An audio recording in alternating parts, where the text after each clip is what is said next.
Hello दोस्तों, आज हम बात करेंगे रियल वर्ल्ड के आयरन मैन यानी एलन मस्क। जहां आज के टाइम में लोगों से एक कंपनी नहीं खुलती, वहां एक इंसान ने 4 से 5 इनोवेटिव कंपनियां खोल रखी हैं। स्टीव जॉब्स के बाद टेक्नोलॉजी की दुनिया में जो रेवोल्यूशन ला रहा है वो एलन मस्क है। वो अर्थ को बचाने के साथ साथ आम लोगों को मार्स तक पहुंचाने की बात कर रहा है और काम भी कर रहा है। एलन दुनिया के सबसे इंस्पायरिंग और सक्सेसफुल लोगों में से एक है। उनका जन्म हुआ था अफ्रीका में और वो बचपन से ही कीड़ा थे, किताबें पढ़ते थे। 9 साल की उम्र में भी वो 12-12 घंटे लगातार पढ़ते रहते थे। एलन को 12 साल की उम्र में पहला कंप्यूटर मिला। उस टाइम में कंप्यूटर के साथ एक प्रोग्रामिंग की बुक भी आती थी, जिसको पढ़कर एलन को 12 साल की उम्र में ब्लास्टर नाम का एक गेम बना डाला, जिसको उन्होंने $500 में एक ऑनलाइन कंपनी को बेच दिया। वो बचपन में टेक्नोलॉजी से रिलेटेड बहुत सारी बुक्स पढ़ा करते थे। यही वजह थी कि उन्हें टेक्नोलॉजी से इतना ज़्यादा लगाव और मोहब्बत हो गई थी। 17 साल की उम्र में क्वीन यूनिवर्सिटी से ग्रेजुएशन किया। फिर बाद में वो यूनिवर्सिटी ऑफ पेंसिल्वेनिया गए, जहां उन्होंने साइंस में मास्टर किया। फिर बाद में पीएचडी में एडमिशन लेने के बाद उन्होंने पीएचडी छोड़ दी और फिर 1995 में एलन मस्क ने अपनी भाई के साथ एक Zip2 नाम की एक कंपनी स्टार्ट की। उस कंपनी का काम था सारी कंपनी का डेटा एक वेबसाइट पर डालना, जिससे लोग एक ही जगह सब कुछ पढ़ पाएं।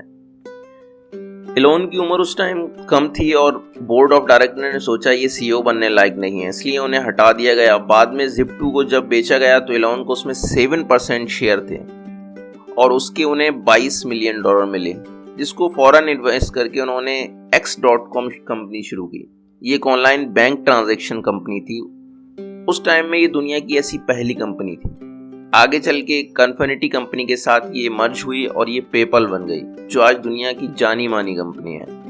पेपल को लोग पेपल माफिया भी बोलते हैं। इस ग्रुप में जितने भी लोग थे उन्होंने आगे चल के बहुत बड़ी बड़ी कंपनी बनाई, जैसे यूट्यूब। पेपल कंपनी का जो CTO, चीफ टेक्निकल ऑफिसर था, उसके साथ इनकी बनती नहीं थी।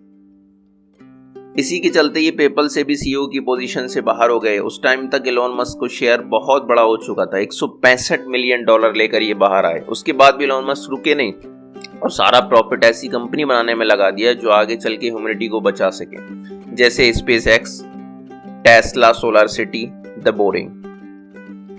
SpaceX रॉकेट कंपनी है जो रीयूजेबल रॉकेट बनाती है।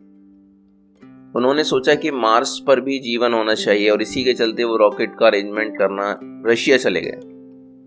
वहां उनकी बात नहीं बनी, उनको एक रॉकेट की कीमत $8 मिलियन की पड़ रही थी। वापस आए, उन्होंने सोचा कि क्यों ना ये कंपनी मैं खुद बना लूं। इसके लिए वो पढ़ने लग गए। पढ़कर उन्होंने SpaceX कंपनी फंड की। एलन मस्क चाहते थे कि लो कॉस्ट में रॉकेट को स्पेस में पहुंचाएं और फिर अर्थ पर सही सलामत वापस भी लाना है उसको रीयूज करने के लिए। ये आइडिया उनका बिल्कुल अनबिलीवेबल था। जब उन्होंने पहला लॉन्च किया वो फेल हो गया, सेकंड लॉन्च किया वो भी फेल हो गया। हल्के हल्के इनके इन्वेस्टर भागने लगे और इनका थर्ड लॉन्च भी फेल हो गया। इन 3 बार में इनका इतना नुकसान हुआ कि जितना भी पैसा इनको मिला था वो सब डूब गया। कोई पैसा लगाने को तैयार नहीं था। फिर उन्होंने अपना घर बेचकर रेंट के घर में चले गए और फोर्थ लॉन्च किया। वो इनका सक्सेस हो गया। इनको तुरंत ही नासा से $1.5 बिलियन का प्रोजेक्ट मिला और आज नासा के ज्यादातर प्रोजेक्ट SpaceX करता है। आप जानते हैं नासा, इसरो, ये सब सरकार के पैसे पर काम करते हैं, बट एलन मस्क ने प्राइवेट पैसे पर रीयूजेबल रॉकेट बना के दिखा दिया। एक बार एलन के पार्टनर ने एलन से पूछा कि तुम्हें रॉकेट, स्पेस, इन सब के बारे में कैसे पता? तो एलन ने बड़ा सीरियस होकर जवाब दिया कि मैं बहुत बुक्स पढ़ता हूँ। एक बार एलन मस्क से एक इंटरव्यू में पूछा गया कि जब SpaceX की एक के बाद एक लॉन्च फेल हो रही थी, जब कंपनी बुरी हालत में थी, तो आपको ये नहीं लगा कि छोड़ देना चाहिए और गिव अप कर देना चाहिए? इस पर एलन ने जवाब देते ही कहा कि मैं हार नहीं मानता, या तो मैं मर जाऊं तो हार जाऊंगा, या फिर मेरी हालत इतनी खराब हो जाए कि मेरे हाथ पैर काम करना बंद कर दें। फिर उन्होंने देखा कि कैसे हम डिपेंड हो गए हैं फ्यूल पे, जिससे हम अर्थ को भी नुकसान पहुंचा रहे हैं। तब 2003 में उन्होंने टेस्ला कंपनी में काम स्टार्ट किया, बिकॉज उन्हें पता था कि छोटी इलेक्ट्रिक कार लोगों को पसंद नहीं है। उनकी टेस्ला कार स्पोर्ट कार की तरह दिखती है।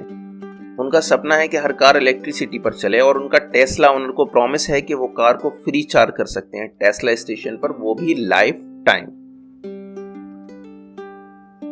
सोलर सिटी जो 2006 में उन्होंने बनाई, सोलर सिटी का काम है कि दुनिया जो सारी डिपेंड हो गई है पेट्रोल डीजल, इस एनर्जी पर भी हमें फोकस करना चाहिए जिससे हमारा ये पॉल्यूशन घटे और हम सारे का सारा ये ग्रीन एनर्जी पर ले जाएं।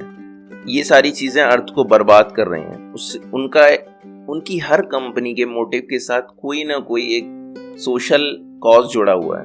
तो इसमें भी है कि ज़्यादा से ज़्यादा ग्रीन एनर्जी का यूज़ करें जितना पॉसिबल हो। Next is the boring. तो बोरिंग हाइपर लूप पर काम करती है। हाइपर लूप से हम बहुत दूरी का सफ़र भी बहुत तेज़ी से पूरा कर लेंगे। बुलेट ट्रेन से भी कहीं गुना ज़्यादा स्पीड से हम एक जगह से दूसरी जगह जा सकेंगे। और ये अगर आप इंडिया में बात करें तो मुंबई से पुणे के बीच में हाइपर लूप शुरू भी हो गया है, जिसमें हम अप्रॉक्स मुंबई से पुणे बहुत फास्ट 25 से 45 मिनट्स में तय कर सकते हैं दूरी। एलोन मस्क बिना छुट्टी लिए साल के 365 दिन 15-15 घंटे तक काम करते हैं। जब एक जगह उनसे पूछा गया कि ये सब करने की हिम्मत आपको कहाँ से मिलती है, तो उनका जवाब था, मैं जब ये सोचता हूँ कि फ्यूचर कैसा होगा तो मुझे कॉन्फिडेंस रहता है कि वो अच्छा होगा। यही सोच के मैं काम करता हूँ और यही सोच मुझे हिम्मत भी देती है। एलोन बोलते हैं कि मुझे वो नहीं करना जो किया जा सकता है, मुझे वो करना है जो करना चाहिए। ये समरी हम आपको एलोन मस्क की biography book the Elon Musk से दे रहे हैं। At the end, good reader become a good leader. Don't forget like, share and subscribe. Thanks for watching.